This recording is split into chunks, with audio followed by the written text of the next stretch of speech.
Obrigado, irmãos. Obrigado à equipe de louvor por poder sentar, irmãos. Convido a você a abrir a palavra de Deus. Eu quero agradecer a Deus, porque nesse tempo de 5 meses, essa equipe, os irmãos trabalhando comigo, quero agradecer muito a Deus pela vida de cada um. Convido a todos a acessarem em texto de Marcos capítulo 9, Marcos capítulo 9,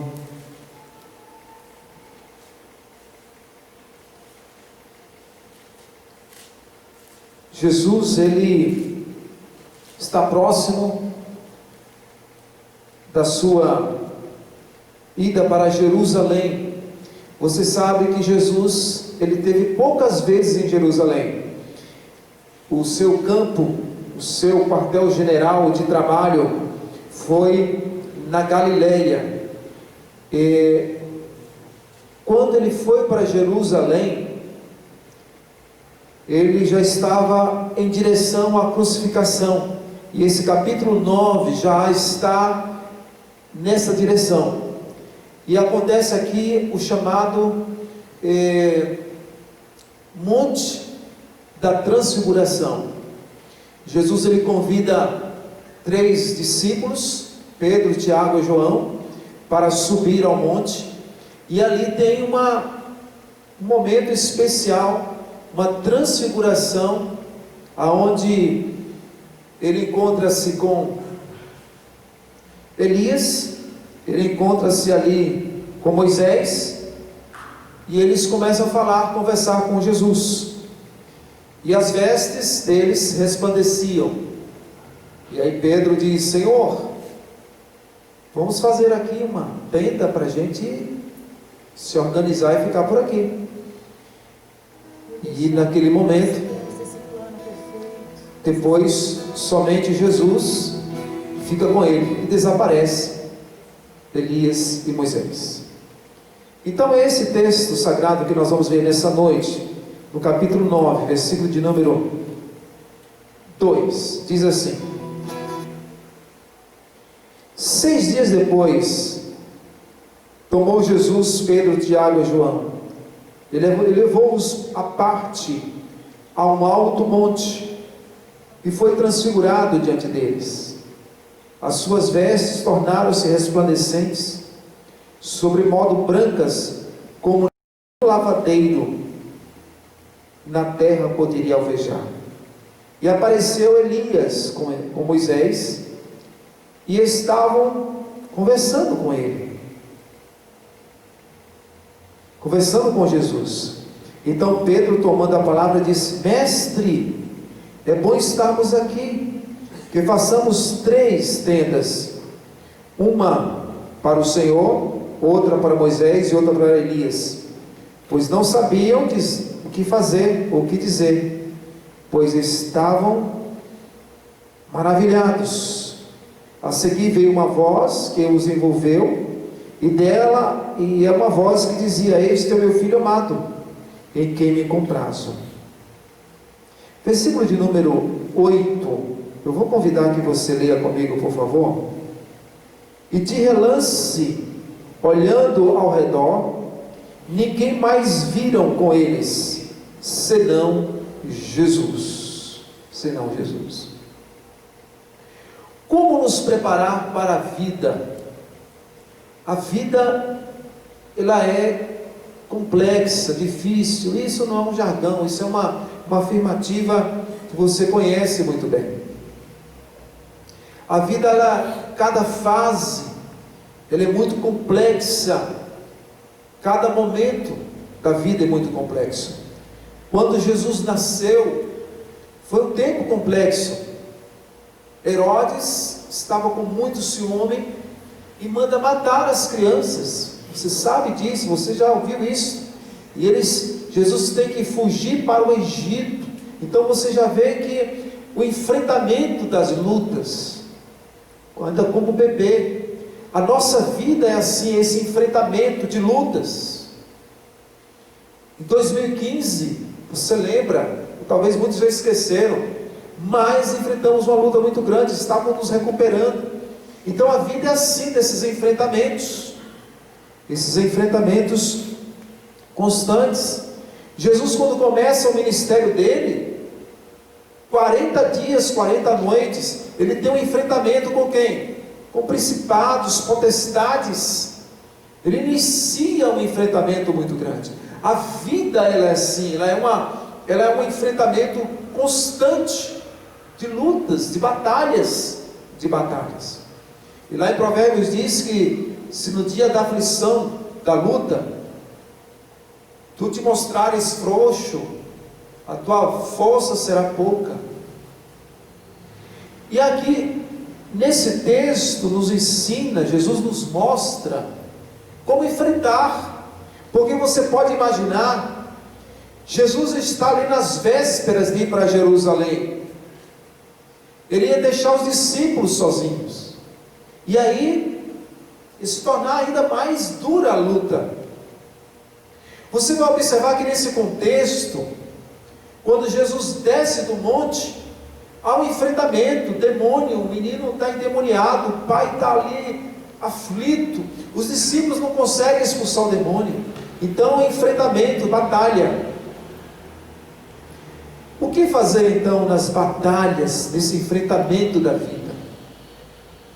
O que fazer?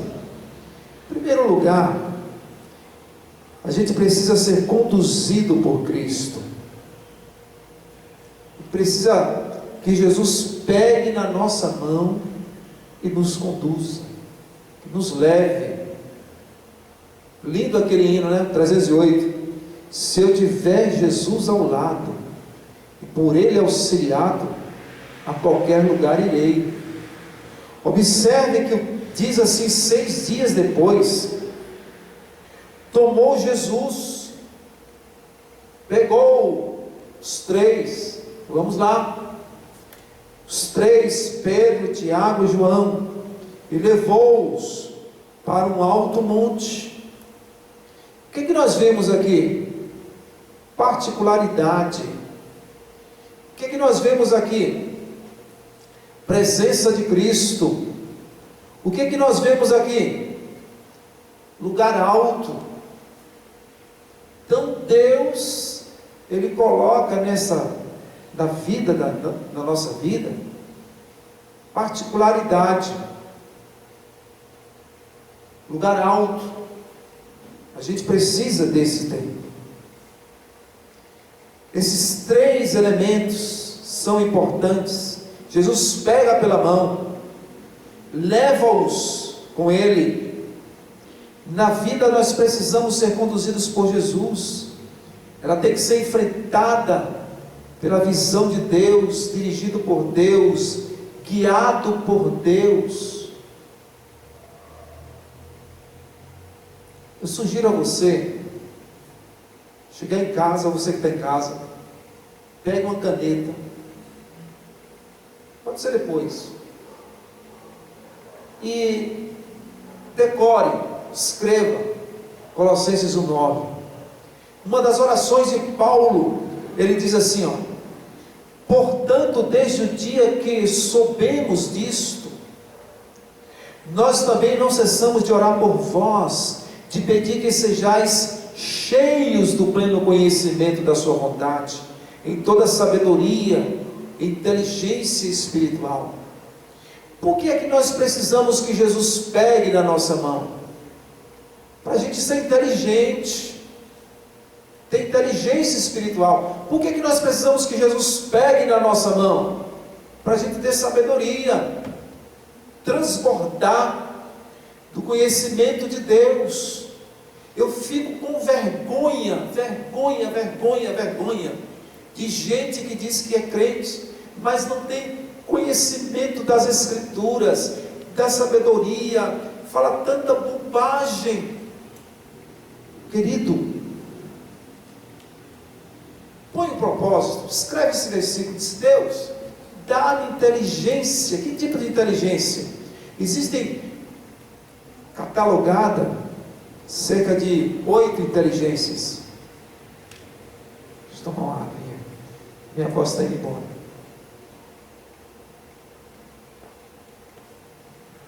Mas a inteligência mais importante é a inteligência espiritual. Existe a inteligência chamada sinestésica. Existe uma inteligência chamada neurosinestésica, que é a capacidade que você tem de entender de informática, tecnologia. Tem gente que tem uma capacidade fantástica. Tem uma inteligência chamada uma inteligência física, neurofísica. Pessoa capaz de jogar futebol, todo tipo de esporte, uma capacidade fantástica. 8 inteligências. Mas aqui a inteligência que está nesse texto aqui é a inteligência espiritual. E essa só consegue quando você anda com Jesus. Busca essa companhia. Procure ser conduzido pelos cuidados de Cristo. Desenvolva o hábito de perseverar na busca da direção de Deus.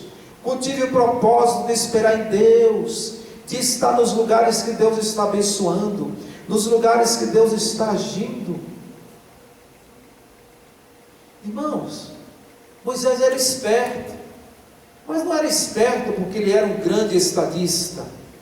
Moisés era esperto, mas não era porque ele era um líder. Olha o segredo de Moisés. O segredo está aqui, ó.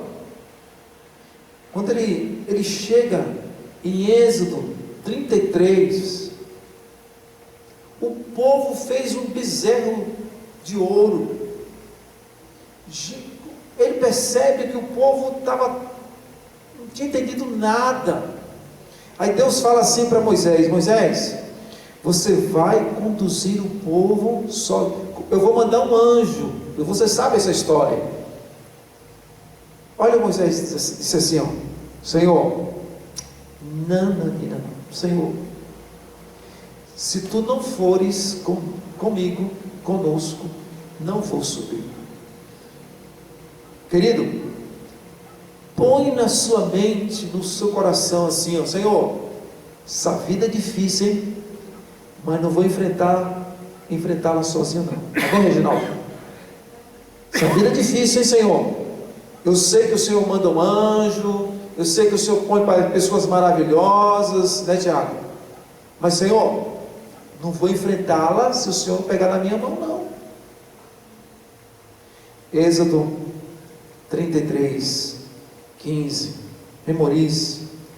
Mesmo que demore, pastor, eu peço a Deus, mas demora. Querido, Salmo 40, versículo 1, né, Gabriel?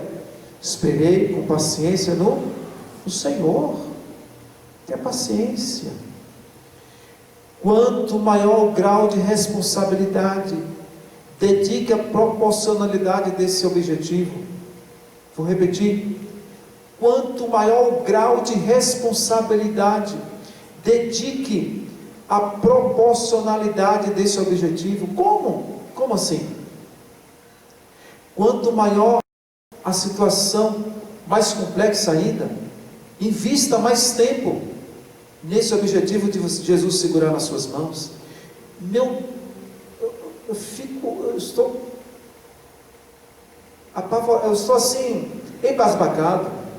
Decisões tão complexas, e põe Deus na boca, e às vezes não dá em nada. Pede a Deus mais. Não toma decisões assim tão rápidas, sem curtir, sem levar essa certeza que Jesus está conduzindo pela mão. Segundo, como a gente enfrenta as lutas dessa vida? Como a gente enfrenta uma pandemia dessa? Somente com a obra de Cristo.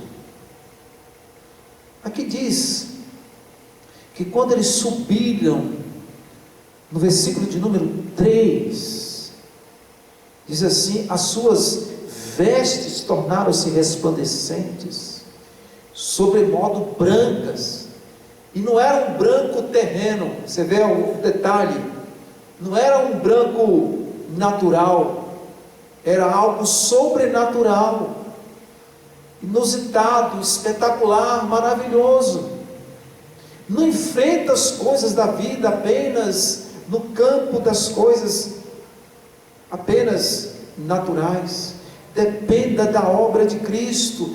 O resplandecer das suas vestes era uma obra da manifestação da presença de Cristo ali. Você lembra? Isaías 6. Ele vê o Senhor, a glória de Deus. Aqui é uma analogia também dessa obra de Cristo. É claro que aqui você está vendo uma narrativa, que ela é uma narrativa singular. Acontece uma vez, nunca mais aconteceu. E você observa isso nas Escrituras. Sarça ardente, não aconteceu nunca mais. Fogo desceu do céu com Elias, como a Débora falou, nunca mais aconteceu. Fornalha, nunca mais. Mas o que é que nós aprendemos? Que em todos esses episódios na vida, nas Escrituras Sagradas, nos mostra que nós não podemos andar sem a obra de Deus. Deus vai se manifestar na sua vida de um modo talvez singular, na sua obra. A gente não pode enfrentar a vida somente com as coisas naturais, mas depender da manifestação de Deus nas nossas vidas. Deus pode fazer algo novo na nossa vida, na nossa geração, a qual nunca mais vai repetir. Outro diferencial é que ele seleciona os 3. Agora, a obra mais importante é a obra da cruz. Esse resplandecer as vestes está comunicando a obra de Cristo, e a obra de Cristo na cruz é a obra redentora. Você, amigo, não pode enfrentar esta vida sem estar participando da obra redentora de Cristo, sem receber Cristo como Senhor da sua vida, porque viver nessa vida sem ter a obra de Cristo é viver em vão. Você sofre, luta e vai ser tudo em vão. Por isso que a obra de Cristo, a cruz do Senhor, ela tem que ser recebida. Você receber a Cristo como seu Senhor. É preciso ter esta transformação, essas roupas mudadas, essas roupas resplandecendo, significa mudanças, melhoras, valores transformados, transformado o nosso ser, o nosso interior. Nós ficamos expostos aos desgastes da vida. Você já percebeu quantos desgastes da vida a gente vive exposto? Desgastes circunstanciais, desgastes do tempo. Um dia eu cheguei no espelho, eu tomei um susto, eu disse: meu Deus, como estou velho, Fabiano. Gente, a gente está exposto. A gente está exposto às esquizofrenias das pessoas. Meu querido, não enfrenta essa vida sem a obra de Cristo, não, porque nós vivemos expostos a isto. A criança cresce, o adolescente cresce, ele vive exposto já ao bullying, a tantas coisas que já ameaça a sua autoimagem. Querido, não enfrenta essa vida sem ter as suas roupas resplandecendo, a obra de Cristo brilhando em você. Terceiro,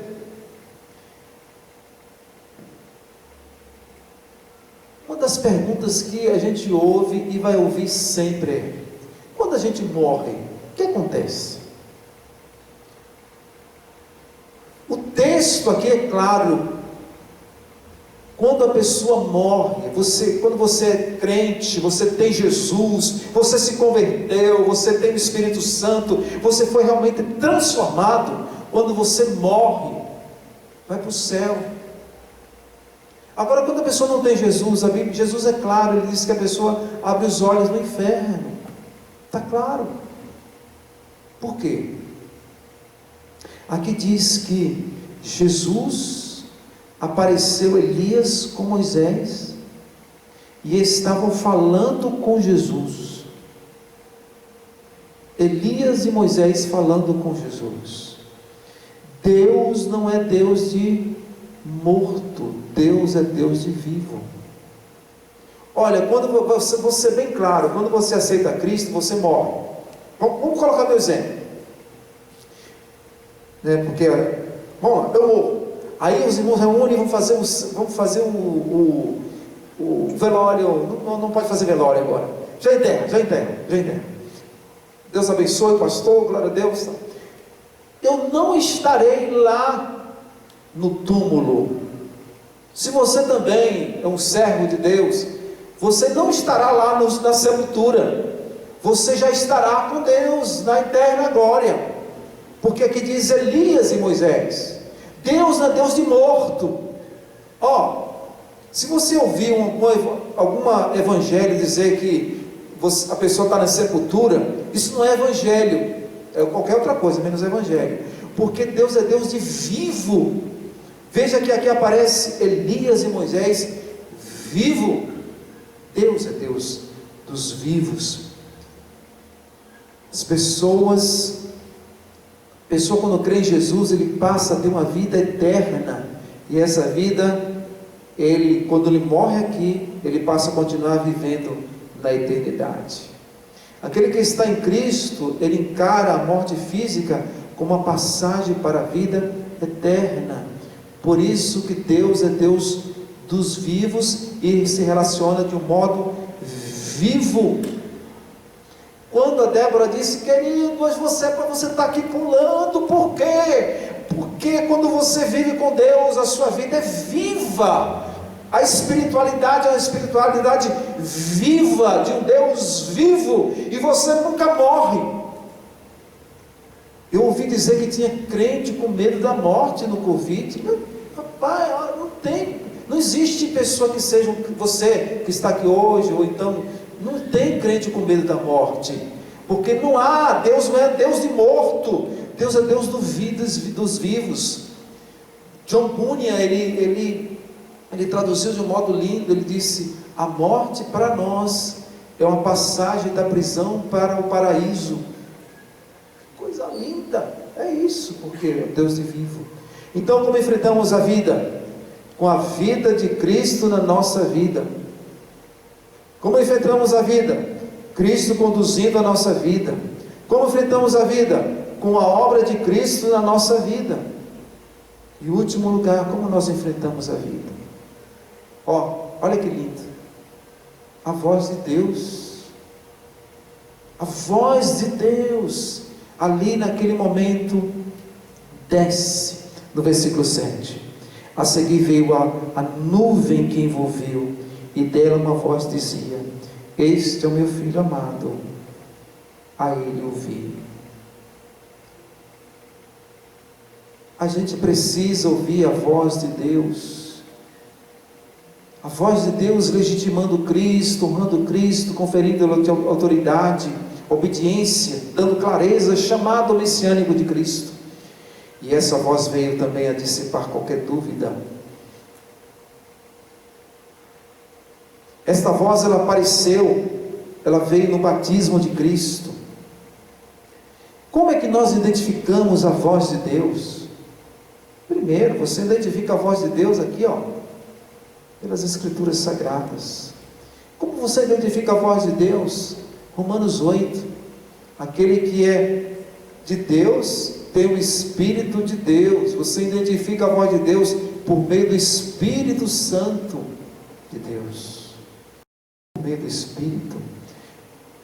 Como nós identificamos a voz de Deus? Hebreus 3:7, assim pois, diz o Espírito, se hoje ouvides a sua voz, não endureçais o vosso coração. Cultive a voz de Deus no meio do mundo de tantas vozes confusas.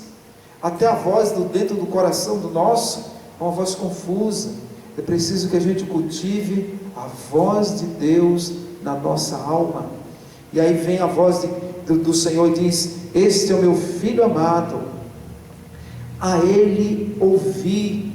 Quando a gente ouve a voz do Senhor, as Escrituras, Jesus falando, nós estamos recebendo dEle condições para viver, para enfrentar a vida, para enfrentar esta vida.